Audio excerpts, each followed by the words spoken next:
Well, we're joined here in the studio by Nathalie Goulet, who is a French senator and a friend of the programme. Welcome to the studio. Nice to see you in person, yes, Senator thank you Goulet. for having me. We were talking just a moment ago on the programme about how everyone is focused on what's happening in Abu Dhabi. These trilateral talks taking place between Russian, Ukrainian, American delegations with a view to somehow finding an end to the war in Ukraine. And it looks as though France is gearing up to re-engage with Moscow. A top Elysée advisor by the name of Emmanuel Macron visited Moscow earlier this week, could be paving the way for talks, direct talks between Presidents Putin and Macron, the first since February 2022, which everyone remembers at that great big long table. Do you think those two men should meet, or is it too soon? Something must happen. I mean, we cannot let the situation like that. You know, it's from bad to worst. And I think that France has been away of the talks, like European Union, by the way. And it's maybe time to try something. So what do you think those two men can achieve? Right now, I think that what happened in Abu Dhabi is really, really important. But, I mean, we need a fortune teller. We don't know. We don't know what Putin wants to do. We don't know where Zelensky can go. We don't know what President Trump wants to do. And, you know, it's a wave. One day we are hopeful, and then we are desperate. And I think that it's a very, very tricky situation. How do you think it will go down in the French public and with the French political class, the optics of President Macron standing side by side with President Putin? Well, I think personally that the empty chair is not a policy. I mean, we have to talk. I mean, diplomacy is to talk. And in the past, France was known to speak to everybody. So we have to be back to this policy and speak to everybody, including Russia, including Putin. Do you think President Macron does have potentially some influence over President Putin? I hope so. But you know, the consideration of Mr. Putin is one thing. The place of the French president, according to what I think, is to discuss with him and have a direct dialogue with him. As I told you previously, empty chair is not a policy. Do you think France and the European Union feel a bit lonely at the moment? There have been obviously extremely strained ties with Russia, but at the same time, ties with Washington are quite strained and have been quite strained lately. How would you describe the state of relations between Paris and Washington? It's a choice that they did. And then, you know, if you are looking on the map and the weight of European Union is almost nothing. They are not able to have a common policy. They don't have a defense. I mean, it's difficult.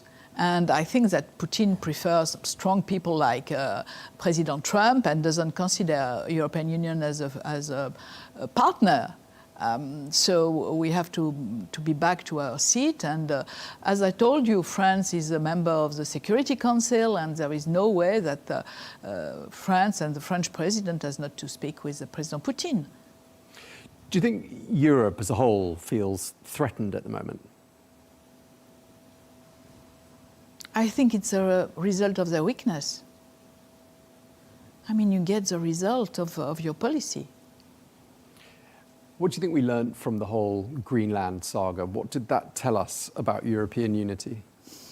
That we are to work on it more strongly, and especially European defense policy, and to find a common goal again. Because European Union is a very, very important area, and we have all tools to have a strong weight in matter of international policy, which we don't have right now.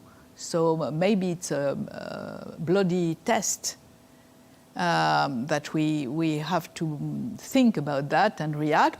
I think that President Macron decided to put on the table a new defense policy, including the European Union, and have at least European defense policy and put a lot of money on the table, which is exactly the reaction that the European Union had after or during the Ukrainian war.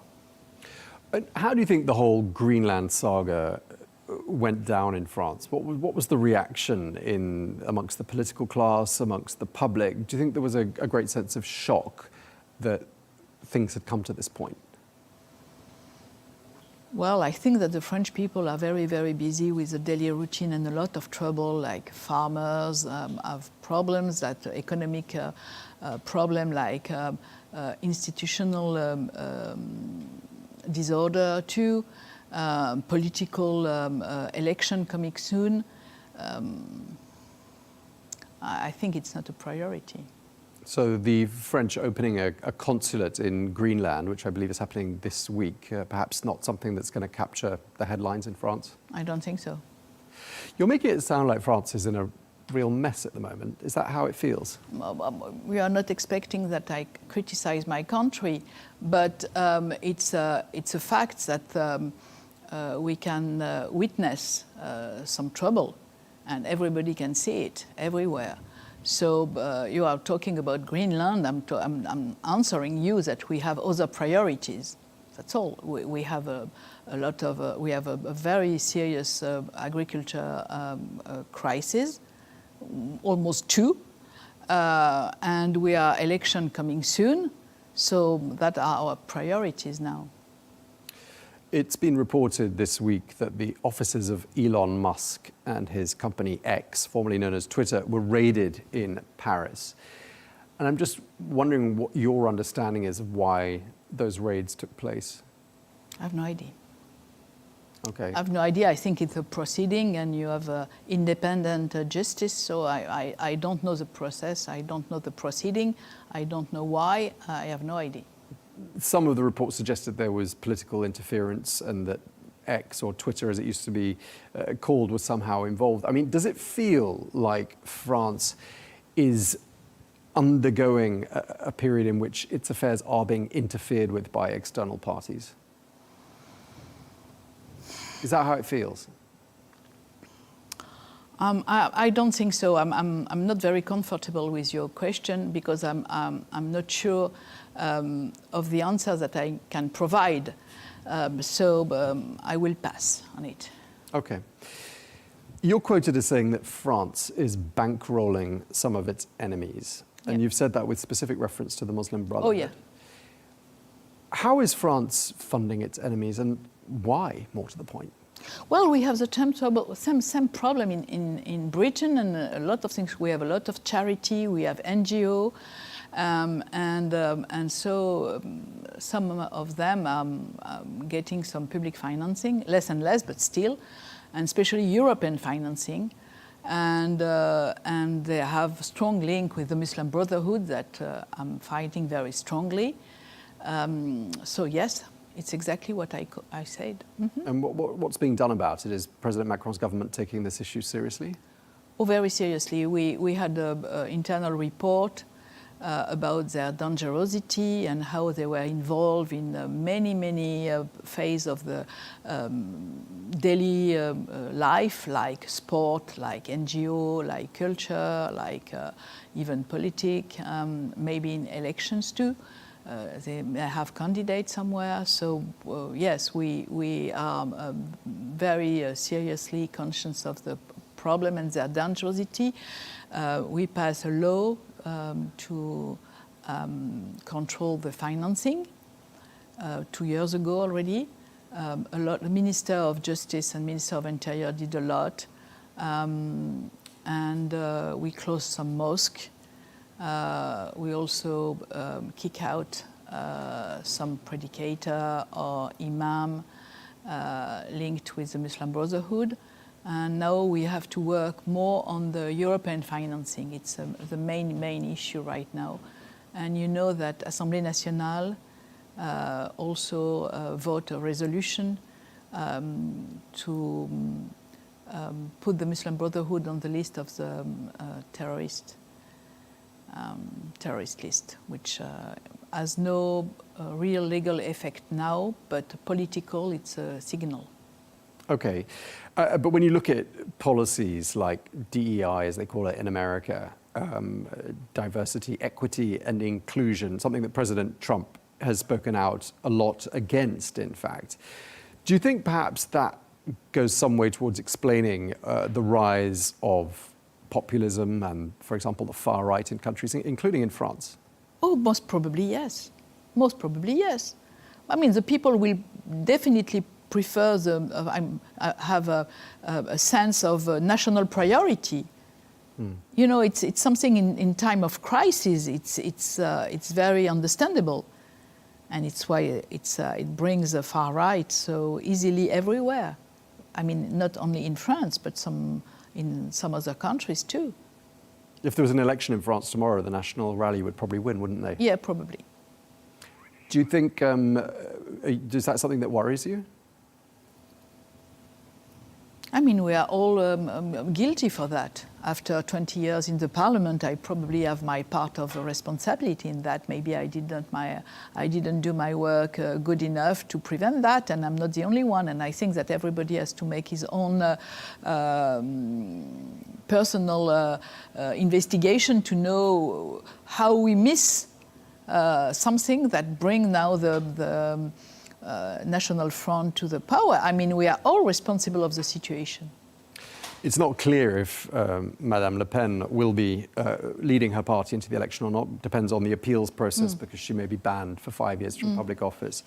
But 2027, obviously, only next year, so the election is coming around soon. Why do you think, in the case of France, a party like the National Rally has managed to gain so much support?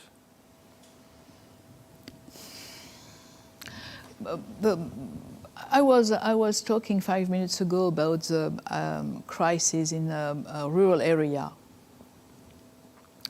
and I think that we have a lot of crises, and we also have a lot of migrant issues, and I think that people want to get back to or look for their identity.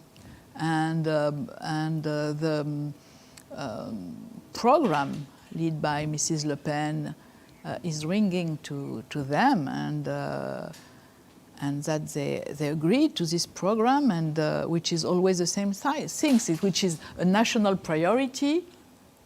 And when you see the situation, you know, some people have a retired fund like €500 a month, and then you will have workless people or migrant people or whatever having almost the same without having the citizenship, without having any work, with a lot of social security and social health care that the other one will not have as they work all their life.